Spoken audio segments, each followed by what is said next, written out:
Welcome everyone to our back to school boot camp for families of elementary school students. We started this video series because obviously remote learning has been an issue this year, and whether your kiddo is working remotely full-time or part-time, there are always a few tips and tricks that we can give you guys to make you successful on this journey. So there's a better way. Let's get started. Lesson 1, building on strengths to tackle challenges. Before we begin, I want to put your mind at ease. Yes, I am qualified to speak on today's subject. My name is Angela Leon, and I have over 20 years of experience working with children, adolescents, and adults in multiple capacities, from one-on-one tutor to speech therapist to executive function coach. I have extensive experience, so feel confident that what I'm sharing with you today works. Also, feel free to take pictures or screenshots of the resources shared. And please know that the video series is free, entirely free. The paid workshop is optional. You will get more than enough value out of the video series to be able to help your kiddos on their journey. Okay, mindset and self-esteem. Let's jump right in. We know this is at the core of our kiddos' thoughts, feelings, actions. So as a parent, we need you guys to be very much aware of what you're seeing when your kids are engaging in academic tasks, so you can understand the best course of action to take. So first bullet, growth mindset versus a fixed mindset. A growth mindset is the belief that you can improve over time versus the fixed mindset, the belief that your abilities are set and can change. So we see this with our kiddos. Let's say they're trying to do a math problem. They look at it and say, you know what, I'm never going to get this. I'm going to give up. If they're struggling with science concepts, for example, they might say, you know what, I don't want to take this class anymore. I want you to get me a new teacher. Like, this is not going to work, right? So what happens is that our kiddos, if this becomes a habit, our kiddos are going to give up or not follow through on new opportunities, new experience, things that may be expectedly challenging at first, but could eventually end up being a great class or a great career, right? So definitely you want to keep an eye on this. As a parent, what kind of mindset is your child exhibiting? A way that you can foster that growth mindset leads us into the second bullet here. The fact that our kids have the expectation, or they have an understanding that we have the expectation, that the product or the end result will be rewarded over the process, the effort and approach, right? So our kiddos expect that we're going to be happy about an A plus on a test. That's the product, the end result, right?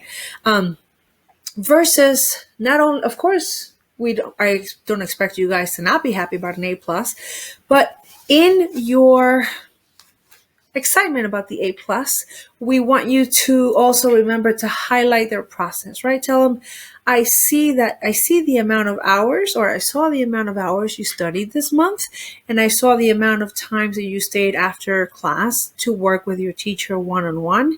All of that hard work reflects in this A plus.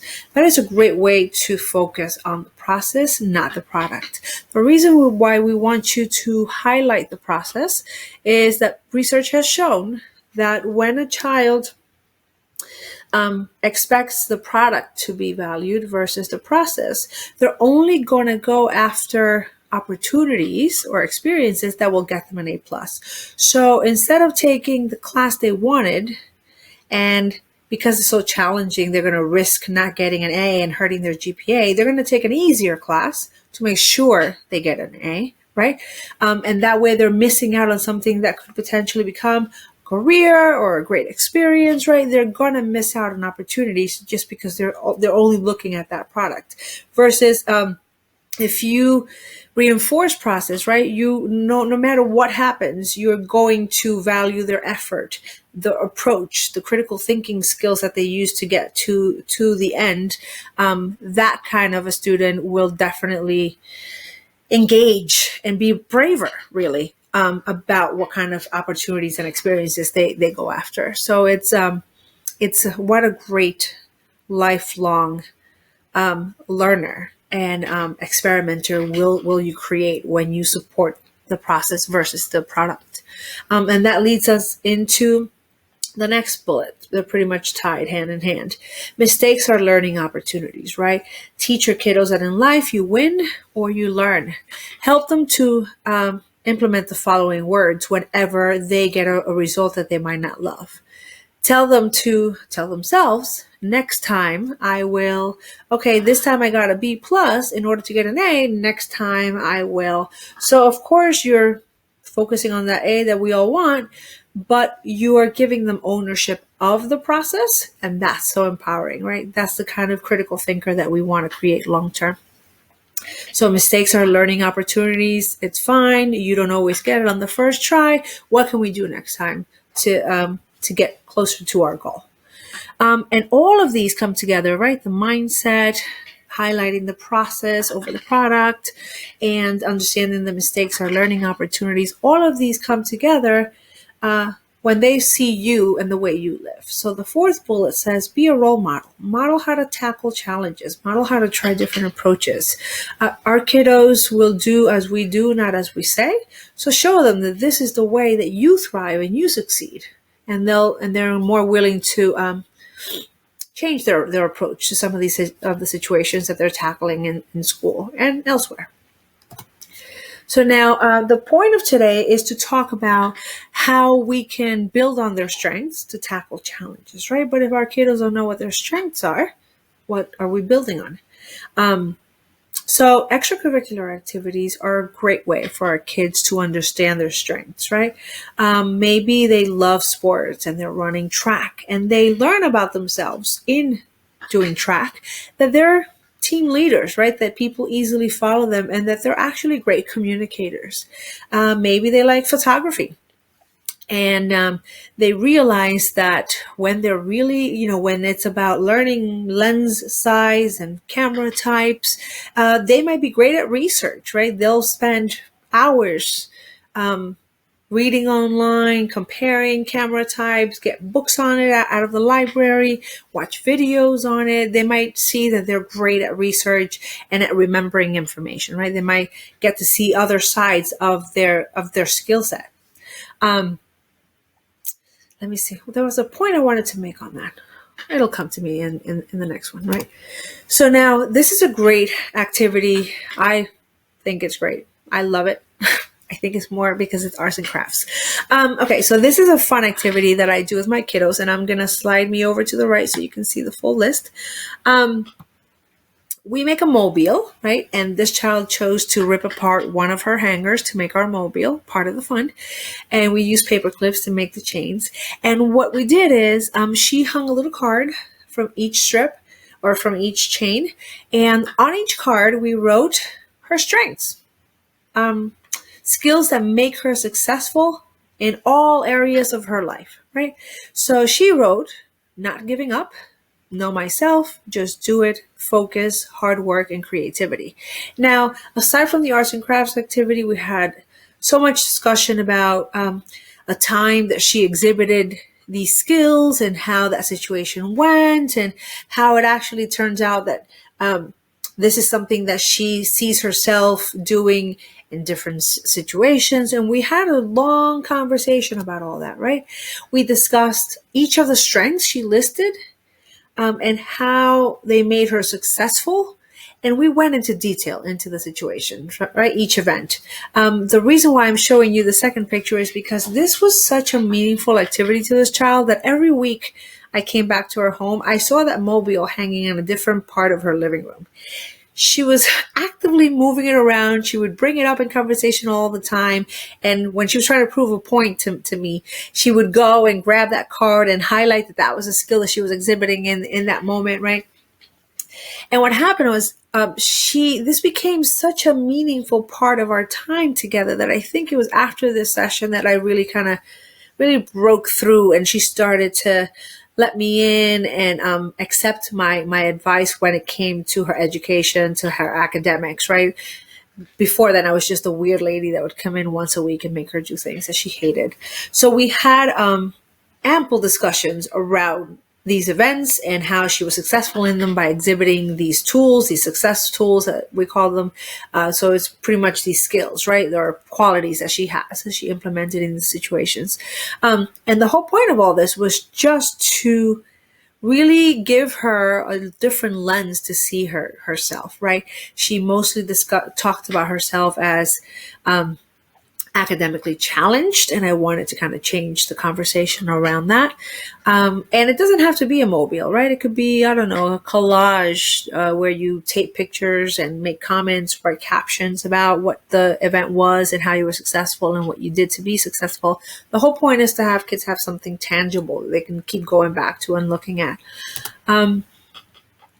Now, a way that as a parent you could provide authentic descriptive praise to not only help them identify their strengths in that one initial conversation, but to continue the conversation going and highlight for them how this is something that these strengths they have are actually things you see on a daily basis.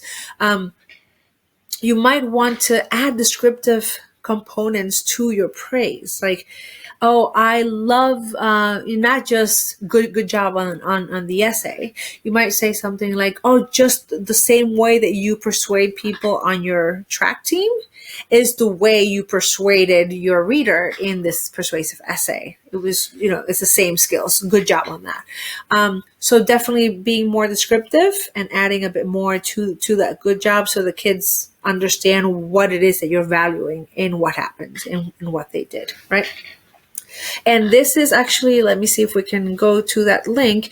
This is a great article from understood.org. They're an amazing website with great tools for parents and academic strategies for our kiddos.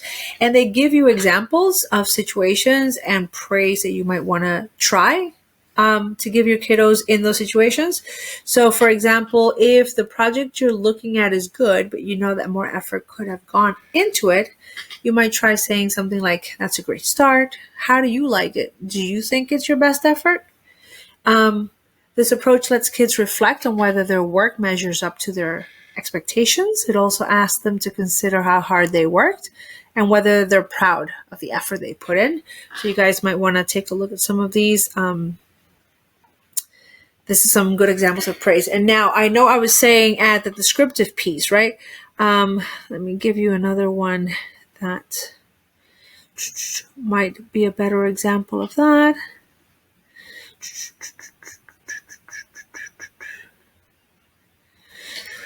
Okay, you're excited. Okay, so here, your child aces a test and knows it, right?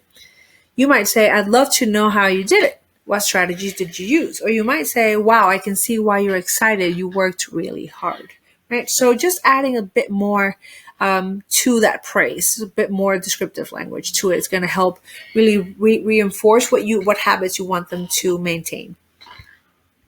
Okay, let's go back. Go back to full screen. Perfect. So, should be coming on in a second now. Perfect. So, we're talking about getting our kiddos to really understand their strengths and how those strengths could be applied then to other areas where they're struggling, right? So once they've identified their strengths and you as a parent are getting even more skilled at adding descriptive praise that really continues to guide your kiddos on their development path or journey. You know what? Let's go back to this part. This is a great time, right? To now do that transition and actually build on strengths to tackle those challenges. So once you've gotten this part down, you might want to start asking your kids to become aware of how they can use these strengths in times of difficulty. So like I mentioned, the example of the essay, if they're struggling with a persuasive essay, you might say something like, just the way you convince your track team to do XYZ by listing the examples and so supporting it with proof and getting them all to buy in, that's the same thing you're doing in a persuasive essay, right? Like the same way you might say, the same way that it took you 3 weeks to learn your ballet routine, but you kept going and every day you practice until you got it, you have a lot of perseverance. That's exactly the skill that we need right now for you to get this math problem. So you're able to do it. I've seen you focus and persevere. Just apply that skill here. So if you can help kids now start to make that transition to apply their pre-existing strengths into their to apply that to their difficulties, that's gonna make that effort doable. They're going to think, okay, I can do that. What's the big deal? I'll just apply it here. It's not magical, right? Like all of a sudden they're not going to start to love math because you showed them there is a skill they already have that they can apply. But it's definitely going to stop them from being so hesitant from trying something new or resisting new things or difficult things, right? So let's go to, okay, this is a great example of, again, how we can reinforce that self-awareness in your kids and get them on that path of shifting and being responsible for that shift. This is an example of a student planner that we created with the input of our kiddos and their parents, and we sell this on Teachers Pay Teachers store. It's a dare to share store, but there's many examples. We're not the only ones that have this kind of a activity added to a planner. There are many examples out there. We have this added to the last part of each day. After they write their task and check off what they did, our kiddos do a wrap up, and that involves identifying what worked to get these tasks done and what didn't work, right? So it's, again, building that awareness and asking our kiddos to make decisions based on that awareness, right? Now, this is a great book that I like to use to get the conversation started. This book allows kids to, starts the conversation about possibilities, all the things you can think. So when you get them talking about all the possibilities, all the ways they could handle situations, all the different paths they can create for themselves, you get the ball rolling about thinking. How can I do this? But how can I also do that? And what if this happens? And what if that happens? What would I do if? So it really allows them to start using the skills in their comfort zone to imagine new possibilities, new experiences, right? And it's kind of that, at the core is that conversation of building on your strengths to tackle new situations, right? So I'm trying to think. There was another book. I think this is a good one to highlight. Now, okay, so my child is confident, has a growth mindset, sees mistakes as learning opportunities. Great. Now what? In our next conversation, we are going to talk about giving them a cause and effect kind of understanding, right? They're going to be able to tackle their thoughts and their feelings and their actions by having a little bit more of ownership, right? If I do this, then this happens. If I do this and this happens, and then I do that and that happens, long term, that's not going to work out for me. So let's go back to the drawing board, right? So we're going to, now that they have strengths, now that they have the motivation to move forward and the grit, and right, hopefully the grit and the resilience to move forward, now we have to give them a path to move forward in a way that that allows for critical thinking and reasoning. So we're going to do that in our next video. Thanks for stopping. I tried to make it short and sweet. Thanks for stopping by. If you have any questions, comments, aha moments, please feel free to share them at the bottom. I'm going to move me over to the left again in case you want to get my contact information. Talk soon.